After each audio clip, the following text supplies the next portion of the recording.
मग आता पैसे आम्ही आमचे काढून घ्यायचे का की थांबून राहायचं, कारण की दररोज 2,000 3,000 4,000 पैसे खाली खाली होत चाललेले आहेत. आता काय करायचं की जेणेकरून आपल्याला पुढे जाऊन मोठा लॉस होणार नाही आणि या जे मार्केट पडलेलं आहे या संधीचा आपल्याला उपयोग करता येईल. आता हा फायदा कसा होतो किंवा हे ॲक्च्युअली कसं काम करतं हे सुद्धा मी तुम्हाला या व्हिडिओत दाखवणार आहे. नमस्कार, आजच्या व्हिडिओमध्ये तुमचं सर्वांचं स्वागत आहे. गेल्या काही दिवसापासून आहे ना मार्केट कंटिन्यू खाली आलेलं आहे. म्हणजे निफ्टी आहे, सेन्सेक्स आहे, बँक निफ्टी आहे, मिड कॅप इंडेक्स आहे, स्मॉल कॅप इंडेक्स आहेत, कंटिन्यू खाली आलेले आहेत. आणि ज्याच्यामुळे काय झालं की ज्यांनी म्युच्युअल फंडमध्ये पैसे इन्व्हेस्ट केलेले आहेत त्यांचे सगळ्यांचे पैसे मायनसमध्ये दिसायला सुरुवात झालेली आहे. म्हणजे ज्यांनी 2024मध्ये केली आहेत, 2025मध्ये केली आहेत, काहींनी 2023मध्ये जी इन्व्हेस्टमेंट केली आहे ना ते सुद्धा आता मायनसमध्ये व्हॅल्यू त्यांची दिसायला सुरुवात झालेली आहे. पण त्याच्या अगोदर म्हणजेच 2020मध्ये किंवा 2017, 18, 19 या काळामध्ये ज्यांनी पैसे इन्व्हेस्ट केलेले आहेत त्यांचे काही एवढी काही व्हॅल्यू कमी झालेली दिसणार नाही. पण गेल्या 2-3 वर्षामध्ये ज्या लोकांनी पैसे इन्व्हेस्ट केलेले आहेत त्या लोकांचे पैसे मायनसमध्ये दिसत आहेत. आणि याचं कारण म्हणजे मार्केट कंटिन्यू खाली आहे. आणि दुसरी गोष्ट म्हणजे बऱ्याच लोकांनी आहे ना कोणत्याही फंड्समध्ये इन्व्हेस्टमेंट केले, म्हणजे कोणत्याही सेक्टरचा विचार न करता आपली जशी ऐपत आहे त्या हिशोबाने त्यांनी त्या सेक्टर्समध्ये इन्व्हेस्ट केलेत. म्हणजे काही लोकांनी आहे ना की स्मॉल कॅप सेक्टरमध्ये खूप चांगले रिटर्न्स मिळतात आहेत म्हणून सगळीच्या सगळी SIP त्या सेक्टरमध्ये लावली आहे. म्हणजे 5,000ची SIP स्मॉल कॅपमध्येच केली आहे, 3,000ची SIP स्मॉल कॅपमध्ये केली आहे. Mid cap, flexi cap, large cap किंवा दुसऱ्या सेक्टरमध्ये त्यांनी पाहिलंच नाही. सगळीच्या सगळी इन्व्हेस्टमेंट स्मॉल कॅपमध्ये केली आहे कारण की त्यांना रिटर्न्स दिसत होते त्यावेळेस. आणि हीच सगळ्यात मोठी चुकी सगळ्यात जास्त लोकांनी केली आहे. कारण की टॉप 10 फंड गुगलवरती जर तुम्ही सर्च केलात ना तर पहिले स्मॉल कॅप फंडची नावं दिसायला सुरुवात होतात. गेल्या 5 वर्षामध्ये स्मॉल कॅप फंड्सने जबरदस्त रिटर्न दिलेले आहेत. आणि तेच फंड्स वरती दिसल्यामुळे लोकांनी काय केलं की सगळीच्या सगळी इन्व्हेस्टमेंट त्या फंड्समध्ये करून टाकली. म्हणजे स्मॉल कॅपमध्ये सगळी इन्व्हेस्टमेंट केली आहे, लमसम इन्व्हेस्टमेंट केली ती पण स्मॉल कॅपमध्ये केली आहे. त्यावेळेस त्यांचा असा विचार होता की आम्ही लॉंग टर्मसाठी इन्व्हेस्टमेंट करतोय, म्हणजे मध्ये थोडंसं वर खाली झालं तरी काय आम्हाला फरक पडणार नाही. पण आता जेव्हा ॲक्च्युली मार्केट खाली आलेलं आहे आणि त्यांची लाख रुपयाची व्हॅल्यू 80,000 रुपये झाली आहे, 70,000 रुपये झाली आहे ना, त्यावेळेस आता मला त्यांचे फोन येतात की सर आम्ही स्मॉल कॅपमध्ये इन्व्हेस्टमेंट केली आहे, आता काय करायचं, मायनस एवढी व्हॅल्यू झालेली आहे, मग आता पैसे आम्ही आमचे काढून घ्यायचे का की थांबून राहायचं, कारण की दररोज 2,000 3,000 4,000 पैसे खाली खाली होत चाललेले आहेत, आता काय करायचं. मग ज्यावेळेस तुम्ही ही इन्व्हेस्टमेंट केली होती त्यावेळेस हा प्रश्न तुमच्या मनात का नाही आला की जर मार्केट खाली झालं आणि एवढी व्हॅल्यू जर मायनस होत असेल त्यावेळेस आपण ती पेलू शकू का किंवा ती आपल्याला सहन होईल का आपली पैसे एवढे मायनस होताना. तर त्यावेळेस हा विचार येत नाही. आपण काय करतो, सिम्पली गुगलवर जातो, टॉप 10 सर्च करतो, स्मॉल कॅप फंड्स दिसतात त्याच्यामध्ये इन्व्हेस्ट करून मोकळं होतं. इथे सगळ्यात मोठी चुकी होते. आता ह्या तर झाल्या लोकांनी केलेल्या चुका. पण आता आपण काय करायचं की मार्केट एवढं खाली असताना आपण काय करायला हवं की जेणेकरून आपल्याला पुढे जाऊन मोठा लॉस होणार नाही आणि या जे मार्केट पडलेलं आहे या संधीचा आपल्याला उपयोग करता येईल. कारण की मी माझ्या प्रत्येक व्हिडिओजमध्ये सांगत असतो की ज्या वेळेस मार्केट खाली पडत असतं ना त्यावेळेस आपण इन्व्हेस्टमेंट करायला हवी, ॲडिशनल इन्व्हेस्टमेंट करायला हवी, ज्याचा आपल्याला लॉंग टर्ममध्ये फायदा होतो. पण बऱ्याच लोकांना ना हा फायदा समजतच नाही. मगाशी सांगितल्याप्रमाणे लोक काय करतात की असं जेव्हा मायनस व्हॅल्यू व्हायला सुरुवात होते ना त्यावेळेस पॅनिक होतात आणि आपली इन्व्हेस्टमेंट काढून घेतात.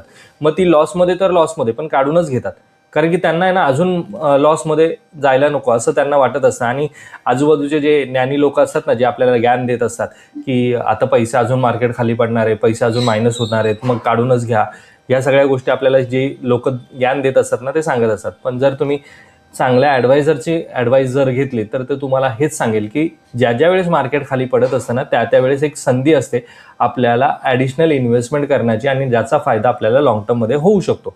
आता हा फायदा कसा होतो किंवा हे ॲक्च्युली कसं काम करतं हे सुद्धा मी तुम्हाला या व्हिडिओत दाखवणार आहे. आता स्क्रीनवरती तुम्हाला दिसत असेल की जानेवारी 2023मध्ये 2,000 रुपयाची SIP सुरू केली, त्यावेळेस NAV होता 100 रुपये आणि त्याच्या बदल्यात युनिट्स मिळाले 20. आता हे 20 युनिट्स नंतर प्रत्येक महिन्यामध्ये SIP कंटिन्यू होत गेली आणि आता 2026 आहे तोपर्यंत एवढ्या वर्षामध्ये टोटल इन्व्हेस्टमेंट झालेली आहे 74,000 रुपये. म्हणजे 2,000ची SIP कुठेही स्किप झाली नाही, 74,000 रुपये जमा झालेले आहेत. आणि आता NAV आहे 99 रुपये. ज्यावेळेस सुरुवात केली होती त्यावेळेस NAV होता 100 रुपये आणि आता NAV आहे 99 रुपये. म्हणजे मध्ये जे काही पर्चेसिंग झालं किंवा जे काही SIP झाल्या त्याच्यामध्ये टोटल 752 युनिट्स मिळालेले आहेत. आता जर इथे टोटल इन्व्हेस्टमेंट पाहिली तर 74,000 आहे आणि ॲव्हरेज NAV जर तुम्ही पाहिलात तर तो आहे 100.50. म्हणजे मधल्या काळामध्ये 100, 102, 103, 104 असं झालेलं असेल NAV आणि त्यामुळे ॲव्हरेज NAV झालेला आहे 100.50. म्हणजेच काय तर 100.50च्या पुढे जेव्हा हा NAV जाणार त्याच वेळेस मला प्रॉफिट व्हायला सुरुवात होणार आणि जोपर्यंत 100.50च्या खाली असेल तोपर्यंत मी मायनसमध्येच असणार. तर आता यावेळेस आपण काय करायला हवं, मी मगाशीच सांगितलं की ज्या वेळेस मार्केट पडत असतं ना त्या वेळेस तुम्ही ॲडिशनल इन्व्हेस्टमेंट करा. आता जर ॲडिशनल इन्व्हेस्टमेंट केली म्हणजे फेब्रुवारीमध्ये, आता तर जानेवारी संपत आला, आता जर फेब्रुवारीमध्ये 10,000 रुपयाची लमसम इन्व्हेस्टमेंट केली तर टोटल इन्व्हेस्टमेंट जिथे 74,000 होती ती 84,000 झाली. फेब्रुवारीमध्ये आपण ॲझ्युम करूयात की 98.50 पैसे NAV आहे. त्याच्या बदल्यात युनिट्स किती मिळाले, 101 युनिट्स मिळाले आणि टोटल युनिट झाले 854.30. आणि जर ॲव्हरेज NAV जर तुम्ही पाहिला तर तो आहे 99.50. म्हणजे जिथे ॲव्हरेज NAV होता 100 रुपये 50 पैसे, तो ॲव्हरेज NAV काय झाला, कमी झाला. म्हणजेच थोडक्यात काय तर आता याच्या पुढे जेव्हा केव्हा प्राईस जाईल त्यावेळेस मला फायदा होईल. म्हणजेच काय, जर आता इथे हा NAV जो इथे आपल्याला 98.50 दिसतोय तो जर आता इथे 100 रुपये झाला तर याचा अर्थ की मला 450 रुपयाचा प्रॉफिट होणार, कारण की माझ्याकडे 854 युनिट्स ऑलरेडी आहेत. आणि जर हा NAV 100.50 पैसे झाला तर याचा अर्थ 850 रुपये माझा प्रॉफिट सुरू झालेला आहे. प्रत्येक 1 रुपयामागे 800, कारण की माझ्याकडे 800 युनिट्स आहेत. 1 रुपया वाढला की 800 रुपये वाढणार, 2 रुपये वाढले तर 1600 रुपये वाढणार. तर अशा प्रकारे हे इन्क्रीज होणार. हाच जो फायदा आहे ना तोच याच्यामध्ये तुम्हाला मिळतो ज्यावेळेस मार्केट खाली असतं त्यावेळेस. कारण की मार्केटमध्ये जर NAV 98.50 रुपीजला मिळतोय तर मी ॲडिशनल परचेस करेल आणि माझा NAVचा ॲव्हरेजिंग करत चालेल. SIPने ॲव्हरेजिंग होतं, पण ज्यावेळेस मार्केट कमी असतं ना किंवा खाली असतं त्यावेळेस जर आपण लमसम इन्व्हेस्टमेंट केली तर आपलं ॲव्हरेजिंग खूप जास्त कमी होऊच जातं आणि आपल्याला लॉंग टर्ममध्ये त्याचा फायदा मिळतो. आता हे झालं मी तुम्हाला SIP बद्दल सांगितलं. आता हे जर तुमची लमसम इन्व्हेस्टमेंट असेल तर काय करायचं, तर जर तुमची लमसम इन्व्हेस्टमेंट असेल, समजा जर तुम्ही जानेवारी 2024मध्ये 3 लाखाची लमसम इन्व्हेस्टमेंट केली, 100 रुपये युनिट्स त्याची NAV होता, 3,000 युनिट्स तुम्हाला त्याच्या बदल्यामध्ये मिळाले. आता मार्केट कंटिन्यू खाली आलेलं आहे जे तुम्ही बघतायत आणि ज्यांनी लमसम इन्व्हेस्टमेंट 2024मध्ये वगैरे केलेली असेल त्या सगळ्या लोकांची इन्व्हेस्टमेंट रेडमध्ये झालेली असेल. तर आता काय करायचं, जानेवारी 2026मध्ये लाख रुपयाची जर ॲडिशनल इन्व्हेस्टमेंट त्याच्यामध्ये जर मी केली तर टोटल इन्व्हेस्टमेंट काय होणार 4 लाख रुपये. आणि 94 जर NAV असेल तर त्या बदल्यामध्ये युनिट्स मिळणारे आहेत 1063. टोटल युनिट्स माझे होणार आहेत 4063. आता टोटल इन्व्हेस्टमेंट झालेली आहे 4 लाख रुपये आणि जर ॲव्हरेज NAV पाहिला तर तो झालेला आहे 97 रुपीज. तर 100 रुपयाच्या पुढे जेव्हा प्राईस जाईल त्यावेळेसच मला फायदा होणार होता. आणि जर मी इथे लाख रुपयाची इन्व्हेस्टमेंट केली तर माझा ॲव्हरेज NAV जो आहे तो 97 रुपीज होणार आहे, ज्याचा फायदा मला लॉंग टर्ममध्ये होणार आहे. म्हणजेच काय, आता तर 94 रुपीज प्राईस आहे तर मला जर ऑलरेडी लॉस असणार आहे, पण जेव्हा केव्हा 97 रुपीजच्या पुढे माझी प्राईस जाणार त्यावेळेस मला फायदा होणार आहे. आणि इथे युनिट्स किती आहेत माझ्याकडे 4000. म्हणजे माझ्याकडे इथे प्राईस जेव्हा 98 रुपीज जेव्हा होईल ना त्यावेळेस मला 4000चा फायदा होईल. जेव्हा ही प्राईस 100 रुपयापर्यंत जाईल त्यावेळेस मला फायदा होणार आहे जवळपास 12,000 रुपयाचा. हे कधी शक्य आहे, ज्यावेळेस मी लमसम ॲडिशनल इन्व्हेस्टमेंट करेल ज्या वेळेस मार्केट खाली असेल त्यावेळेस. थोडक्यात काय, ज्यावेळेस मी इन्व्हेस्टमेंट केली होती त्यावेळेस NAV होता 100 रुपये. म्हणजे काय, जोपर्यंत 100 रुपये होत नाही तोपर्यंत मला फायदा मिळणार नाही. पण मी ॲडिशनल इन्व्हेस्टमेंट केल्यामुळे काय झालं तर 97 रुपीज माझी ॲव्हरेज प्राईस झाली आणि आता ह्या 97च्या पुढे जेव्हा 100 रुपयापर्यंत जाईल तोपर्यंत मला 12,000चा फायदा झाला असेल. हे कधी शक्य आहे, लमसम इन्व्हेस्टमेंट केल्यामुळे आणि ॲडिशनल इन्व्हेस्टमेंट केल्यामुळे. आता ही ॲडिशनल इन्व्हेस्टमेंट वन टाईम तुम्ही करू शकता का, तर अजिबात नाही.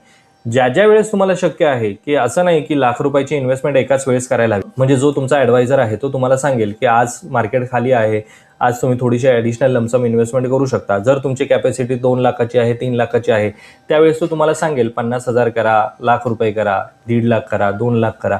म्हणजे स्टेप बाय स्टेप जर तुम्ही लमसम इन्व्हेस्टमेंट करत गेलात तर तुम्हाला प्रत्येक वेळेस प्राईस ॲव्हरेजिंग मिळत राहतं.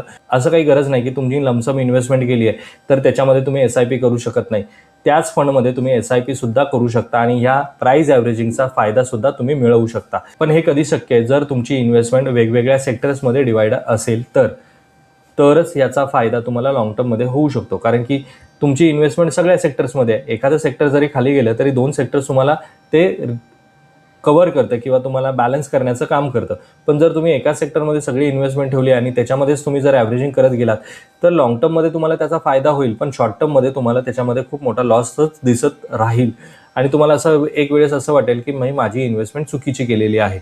म्हणूनच सांगितलं जातं की जेव्हा केव्हा तुम्ही इन्व्हेस्टमेंट करताय ना, तर तुम्ही एखाद्या चांगल्या ॲडवायझर थ्रू इन्व्हेस्टमेंट केली तर लॉंग टर्ममध्ये तुम्हाला त्याचा बेनिफिट मिळतो. म्हणूनच मी माझ्या प्रत्येक व्हिडिओजमध्ये सांगत असतो की जर तुम्ही म्युच्युअल फंडमध्ये इन्व्हेस्टमेंट करत असाल ना, तर ते कुठल्या तरी फंड ॲडवायझरच्या गायडन्सनुसार करा, कारण की तो त्याच्या नॉलेजनुसार तुम्हाला वेगवेगळे फंड सजेस्ट करत असतो. आणि ज्या वेळेस अशा काही परिस्थिती उद्भवतात किंवा जसं मार्केट आता खाली आलेलं आहे, अशा परिस्थितीमध्ये कोणत्या फंड्समध्ये ॲडिशनल इन्व्हेस्टमेंट करायला हवी, कोणत्या फंड्समध्ये नाही करायला हवी, या सगळ्या गोष्टींची माहिती तो तुम्हाला देत असतो. आजचा जर हा व्हिडिओ तुम्हाला आवडला असेल तर व्हिडिओला लाईक करा. चॅनलवरती जर तुम्ही नवीन असाल तर चॅनलला सबस्क्राईब करा आणि मला कमेंट बॉक्समध्ये कमेंट करायला विसरू नका की या व्हिडिओबद्दल तुम्हाला काय वाटतं. तर भेटूयात मित्रांनो अशाच एका इन्फॉर्मेटिव्ह व्हिडिओमध्ये. तोपर्यंत बाय बाय.